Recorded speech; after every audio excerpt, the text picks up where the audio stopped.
We're definitely hearing a lot about pollinators, and it's really good and it's really great. I'm really glad that the public is now becoming aware of what's going on with the pollinators. 80% of global plants are dependent upon pollination services, insect pollination services.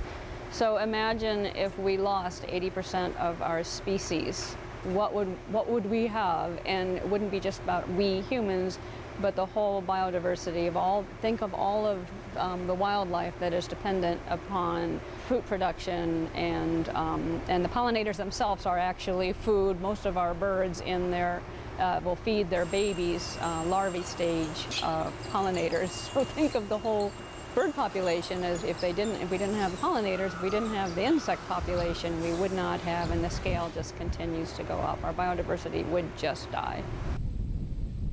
And at this point, our knowledge of what all of our quantity, our reduction in the diversity and amount of pollinators is just really being studied. We're just at the tip of the iceberg of learning what's going on, but everyone is definitely recognizing that they're under threats. The most obvious threats are pesticide use and our habitat, fragmentation and just disruption, destroying of habitat. How could a decline in pollinators affect Vermonters? Let's talk about our farm here, Riverberry Farm. Without pollinators, our strawberry production would be pretty abysmal. We wouldn't have much for strawberries. Same with our raspberries. And then some of our crops, like we were talking about the tomatoes, we definitely rely upon pollinators. We just open up the sides of the greenhouse and hope for the bumblebees to come in and help out with the pollination in there.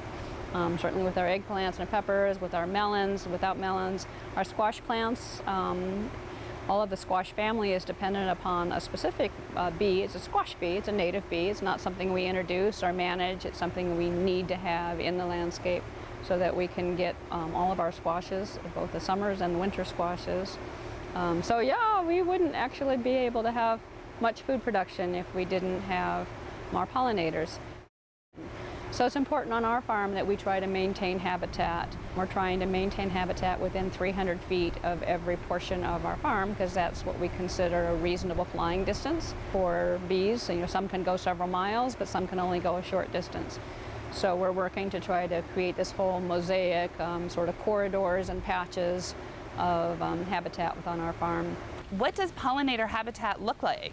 So when you're talking about pollinator habitat, like almost any sort of, when you talk about the ecological services of any animal, you immediately get into the habitat needs, which would be then, there's kind of like three major prongs of that. There's their food, their water, and their shelter. Most native bees are ground nesting, so they like loose, pliable, like sandy or light soils. If you don't have loose, pliable, open, bare ground, you can consider putting in a sandbox, creating a sandbox, maybe 12 to 18 inches deep, and just pick your length, your size of it, and put it in a spot where it doesn't look like a kid's sandbox.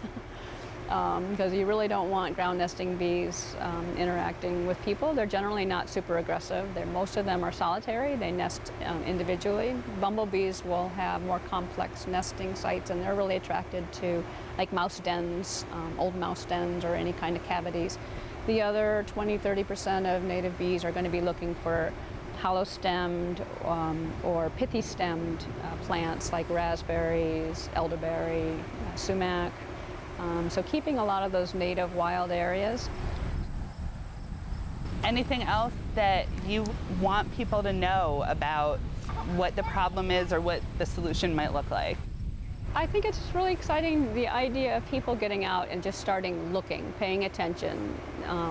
It's like, instead of taking this attitude towards insect, what is that insect, and I don't want it in my landscape. It's like, what is that insect and what's it doing? I wonder if it's actually pollinating that plant, or see it nibbling on a leaf. What is that pollinator? What is that plant? Is that a native insect, and is it eating a little bit of my native plant and it's getting nourishment? That's keeping it alive.